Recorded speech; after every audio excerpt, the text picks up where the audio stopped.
प्रतीक्षाच cooking पॉईंटमध्ये तुम्हा सर्वांचं स्वागत आहे. नमस्कार मंडळी. तर आज तुमच्यासाठी बनवला आहे खाऱ्या बांगड्याचा रस्सा. झणझणीत आणि तोंडाला पाणी आणणारा. गावाकडचा अस्सल स्वाद हवा असेल तर हा खारा बांगड्याचा रस्सा एकदा नक्की ट्राय करा.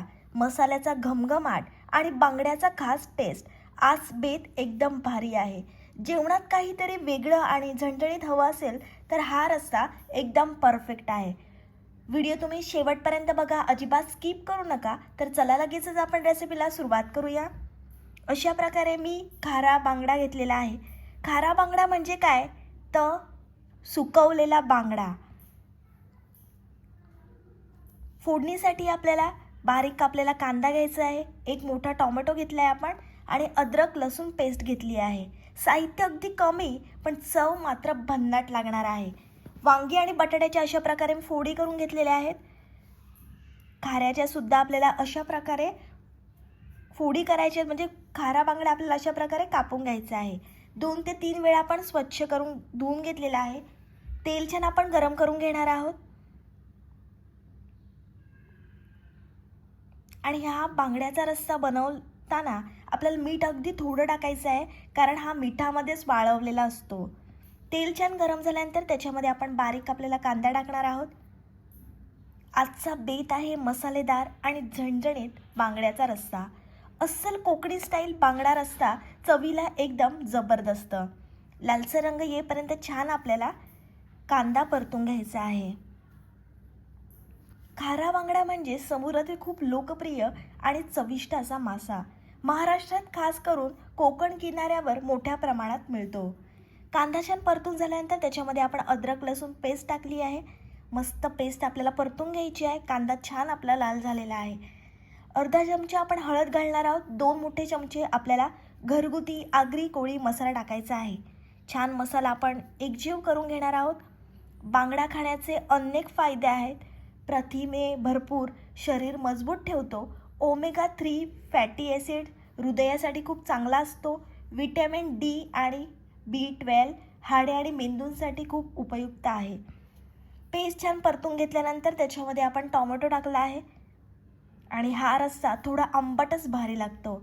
आता आपण त्याच्यामध्ये वांग्याच्या आणि बटाट्याच्या फोडी टाकणार आहोत. बांगडा खाल्ल्यामुळे रोगप्रतिकारक शक्ती वाढवायला मदत होते. आता खरा बांगडा कसा ओळखायचा तर अंगावर एकदम चमकदार रुपेरी रंग असला की ओळखून जायचं हा बांगडा खरा आहे.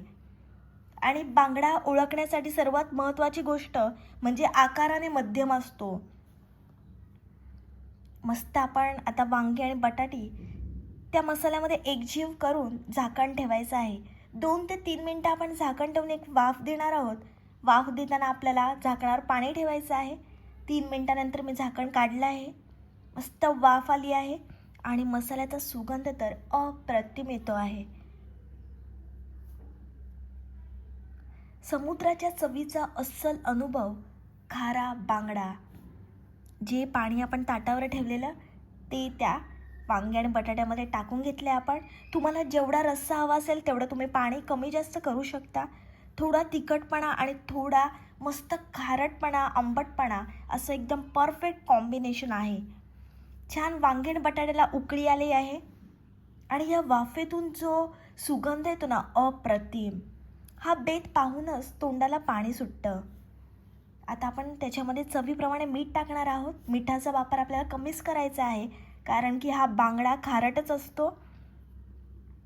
हा बांगडा गरमागरम तांदळाच्या भाकरीबरोबर खाल्ला ना अप्रतिम लागतो. आणि तुम्ही हा बांगडा एकदा खाल्ला ना तुम्हाला पुन्हा पुन्हा खावासा वाटेल. ज्या बांगड्याचे आपण तुकडे केलेले ते टाकून घेणार आहोत. मस्त बांगडा आपल्याला शिजवून घ्यायचा आहे. पुन्हा आपल्याला ताट ठेवायचं आहे, झाकण ठेवणार आहोत आपण. छान बांगडा आपल्याला मस्त शिजवून घ्यायचा आहे मऊसर. मस्त रस्सासुद्धा आपला आटला आहे आणि बांगडासुद्धा मस्त शिजला आहे आपला. एकदा खाल्लात ना तर तुम्हाला पुन्हा पुन्हा खावासा वाटेल. अस्सल कोकणी स्टाईल चव नक्की करून बघा. गरमागरम खारा बांगड्याचा रस्सा खाण्यासाठी तयार आहे. हा रस्सा तुम्ही तांदळाची भाकरी, चपाती किंवा गरमागरम वाफळत्या भातासोबत खा, अप्रतिम लागतो. ही रेसिपी तुम्ही जरूर ट्राय करा. ज्यांना बांगडा खूप आवडतो त्यांच्यासाठी ही रेसिपी आहे. माझी रेसिपी तुम्हाला आवडली तर व्हिडिओला लाईक, कमेंट, शेअर आणि चॅनलला सबस्क्राईब करायला विसरू नका. भेटूया पुढच्या रेसिपीसोबत. तोपर्यंत मस्त खा आणि स्वस्त राहा.